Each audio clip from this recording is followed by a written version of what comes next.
Hi, Nancy. Hi. Let's begin with some introduction. Tell me, who are you? I am a volunteer at Russian House, and I... Okay, let's go further. So first, don't do what you don't want to do, meaning is that you should take responsibility for whatever you are doing. Right. And no victims allowed. Like no playing. What will someone will do if I want to make victim? If you want to be a victim, yeah, they just leave you alone. You do that by yourself. Nobody really wants to play with that. But or they turn you into a joke. That's the worst. The worst that would happen is they turn you into a comedy routine. Mm-hmm. They just start like, oh really? It's not fun to be a victim in that place. Mm-hmm. But people tend to become victims. Not there. Not there. I mean, if you did, you didn't really work very well there. Mm-hmm. Mm-hmm. It was really an alternate way of living. Of living, and okay. Who created this room? Victor Barranco. Mm-hmm. He was with Timothy Leary and Bob Ramdas. Mm-hmm. He was in that group. Mm-hmm. He, here in the Bay Area, back in the '60s. Mm-hmm. And then he was talking to people, and they were getting excited about what he was saying, and then they wanted community. He didn't want to make a community. He didn't want to be a guru. He didn't want to, he just was talking. And but people wanted a community, so they did it. They created a community. That community's been there almost 50 years.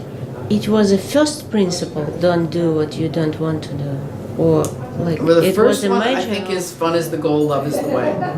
That would be the first. And everybody thinks that's backwards, but he's insisted that really is the way it is. So love is a way for fun. How do you understand that?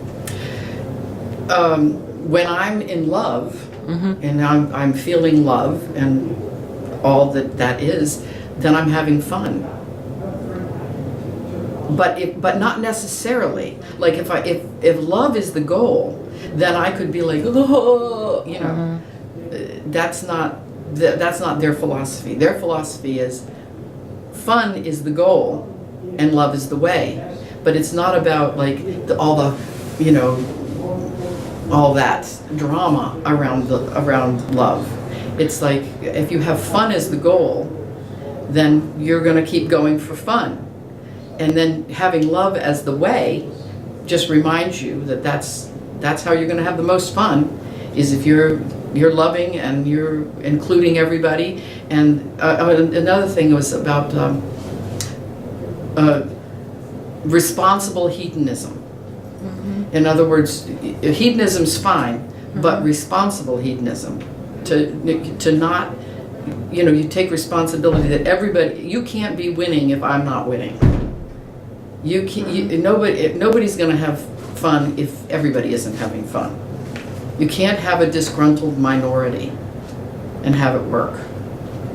But the humanity history shows that we can. Oh, it's not really happy though. I mean, it's like that's the way it goes, and that's why we have wars, and that's why we have all. Yeah. But if everybody was a responsible hedonist, we wouldn't have all those things. So this is a very tight little group. They live that way. They know that isn't the way the rest of the world lives, but that's how they live, or they try to. But why it's not the way for the rest of the world? Well, because they wouldn't do it. They don't. It's like it's way out there. Hedonism ideally means that I'm trying to find the way to pleasure myself, right? Pleasure, yeah. To pleasure for myself. For myself. Not for someone else, for myself first. Right. Right? That's hedonism, right. Mm-hmm. And who is myself in this case?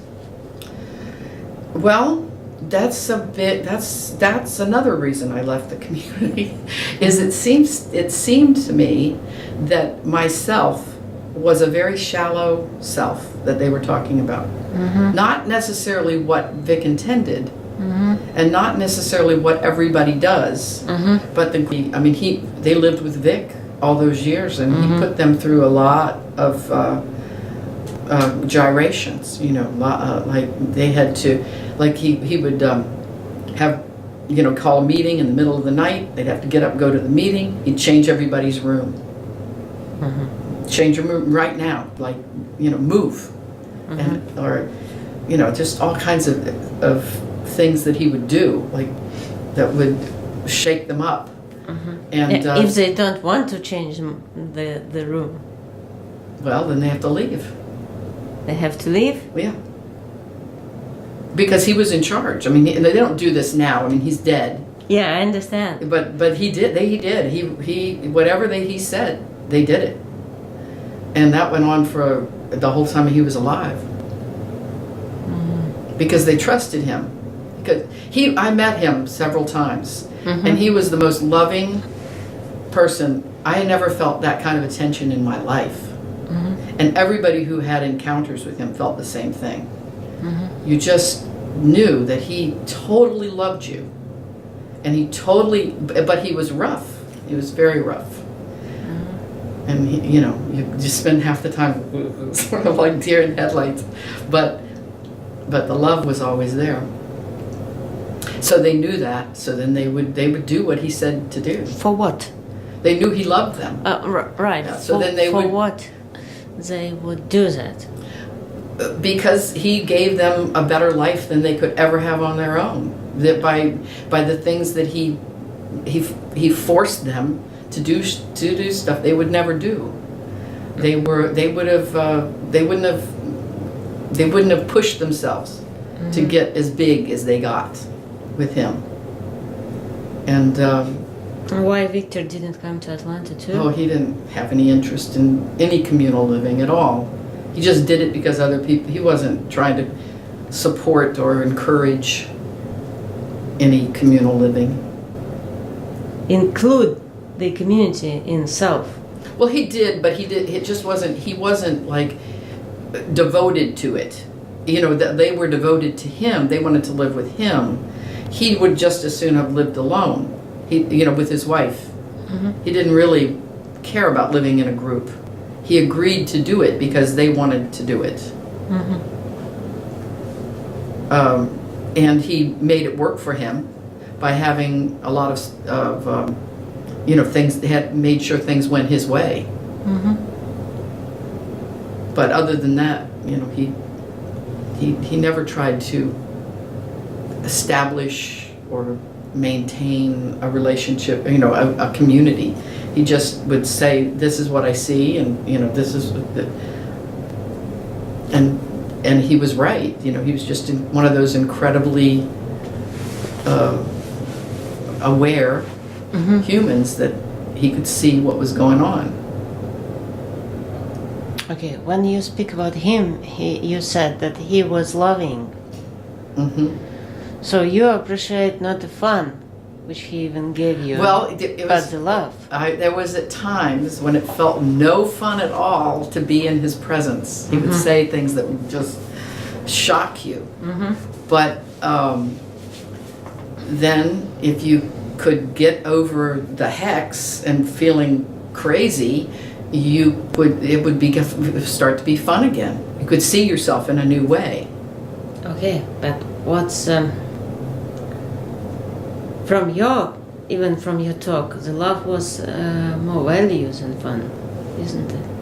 Well, it was multidimensional, right? I mean, it wasn't like just an easy relationship with him. He was tough, but he had your best intention. You could tell that he saw you and he wanted the best for you. And if you were missing something, or you weren't seeing yourself clearly, or you were, trying to get away with something, he knew it, and he would just say,